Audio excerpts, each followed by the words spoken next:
皆さん、こんにちは。西安防災部です。いつもご視聴いただきありがとうございます。なぜか気になる三峡ダム。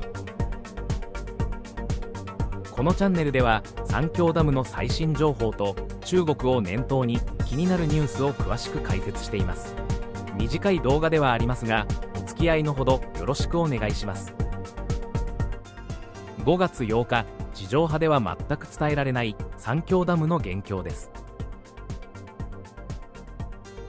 長江水利委員会によると、深夜0時の時点でダムの水位は164メートル92でした。おとといと比べると35センチの下げ、再び165メートルを切ったものの、まだ全然足りません。水位を下げないといけない時期だとこれまで言い続けてきましたが、そろそろ本気でやばくなってきたような気がします。ダムの貯水側から見ると、水位はこの辺りではないかと思われます。昨日の朝9時の時点、上流の観測所の流入量は毎秒6590立方メートルで、三峡ダムの流入量は毎秒1万1000立方メートル、差分については毎秒4410立方メートル。おとといと比べて上流の寸丹観測所はマイナスの1210、三峡ダムはプラス500。ピークを超えた後、ダムへの流入量は下げ止まりとなっています。なお、長江の最上流金沙江にある巨大4連ダムのうち、高架波ダムの放流量はおとといの朝8時の時点で毎秒2500立方メートル。労働節の連休が終わり、予想通り休暇前の水準に戻してきました。一方、深夜0時の放流量は毎秒1万1800立方メートル。単純に割り算すると 38% の発電状況で12基前後の発電用タービンが稼働しているのではないかと推測されます。おとといと比べると少し増やしている模様です。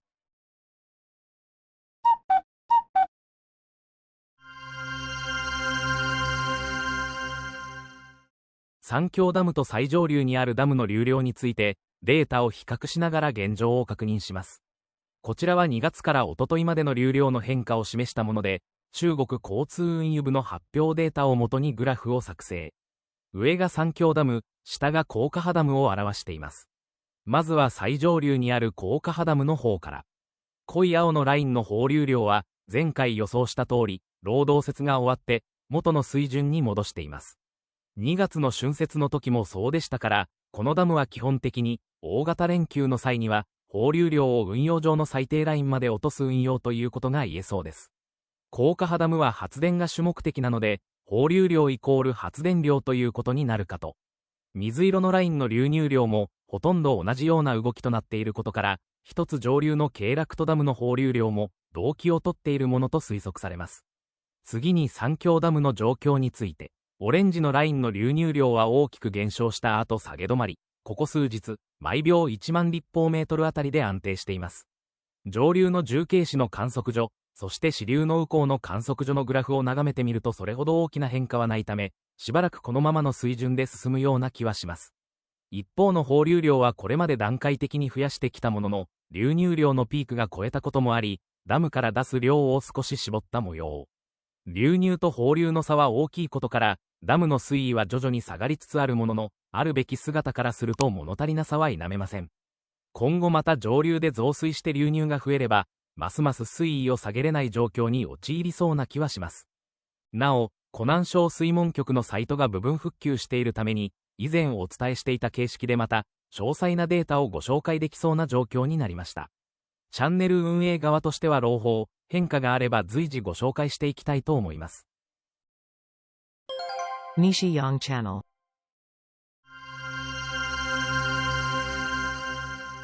さて、前回の動画では濁った水がダムまで到達し、上流で洪水が発生していたことが判明した件についてお伝えしました。その後、最新の衛星画像が出てきて確認してみたところ、なんだこれとびっくりしたことがあったのでシェアしたいと思います。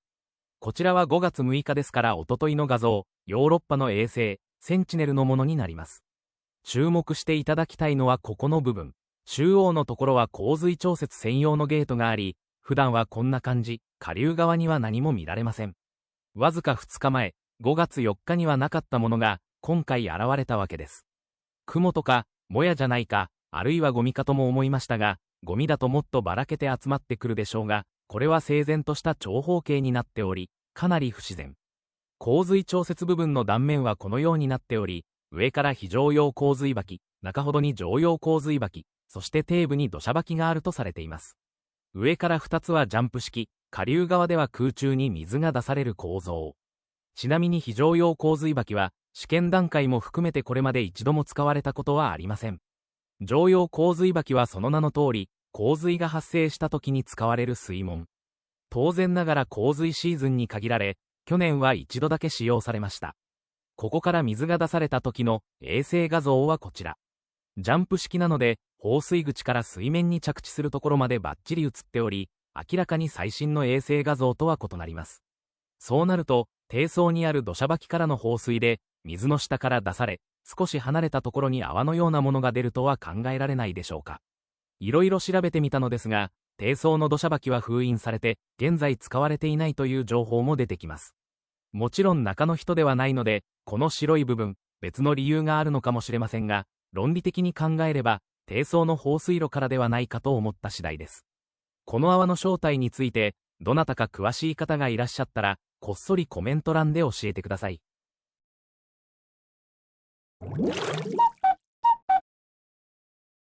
天気予報サービスのウィンディーで12時間の実績を見てみます。こちらは昨日の正午までの様子。不思議と三峡ダム周辺で雨雲が発生し、東へ流されています。あとはいつもお伝えしている、この時期よく雨が降るエリアで、そこそこの雨量があったものと推測されます。結構な雲が広がっていますね。次に、今後の予想を見てみます。しばらくダム周辺とその上流で、目立った雨雲は見られないようです。今日の三峡ダムの天気は最高気温が23度、最低気温が15度で小雨の予報。一旦小休止で、月の中ほどからまた、強めの雨が降りそうな計算結果となっています。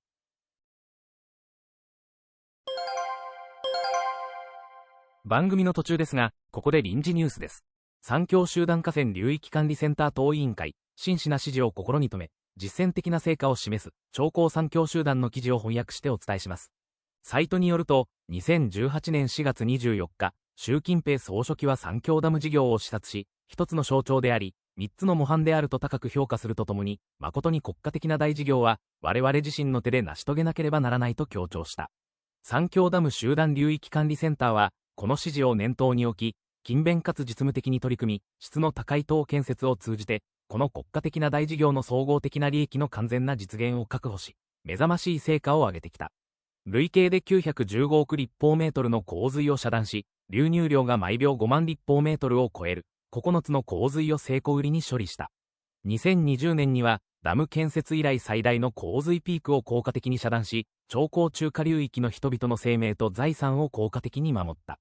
以上、三峡集団河川流域管理センター等委員会、真摯な指示を心に留め、実践的な成果を示す、についてお伝えしました。西安チャンネルです。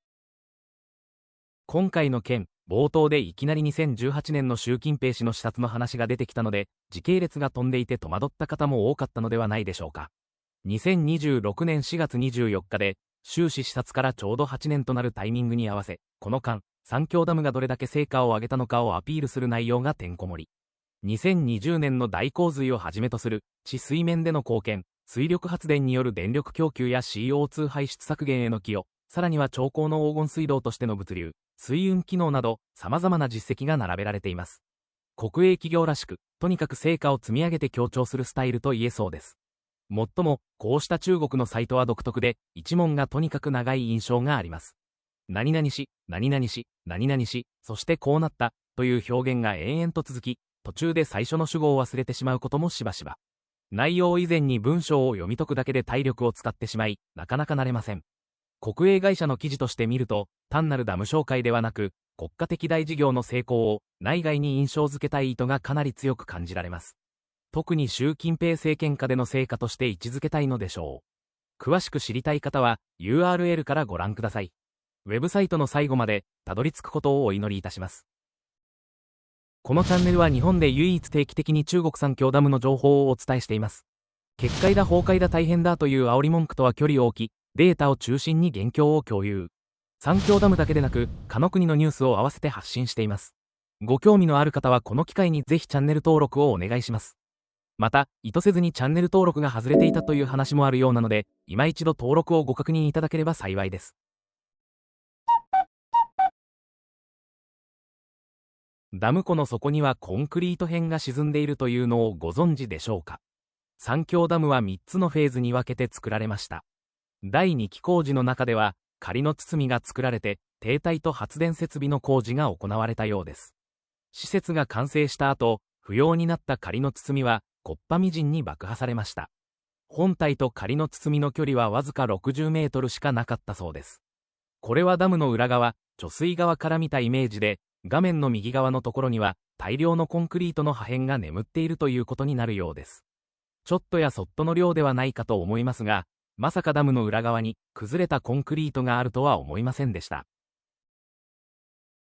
日本の気象状況について確認します。こちらは、今朝7時までの6時間のレーダーの実績。がっつり雨雲がかかっているところはありませんが、ところどころに出ているといった感じ。全国のライブカメラを見ていると、各地、曇り空のところが多い印象。ニュースによると、今日は北日本や北陸で降水確率が高めとのこと。すっきりしない天気のようですね。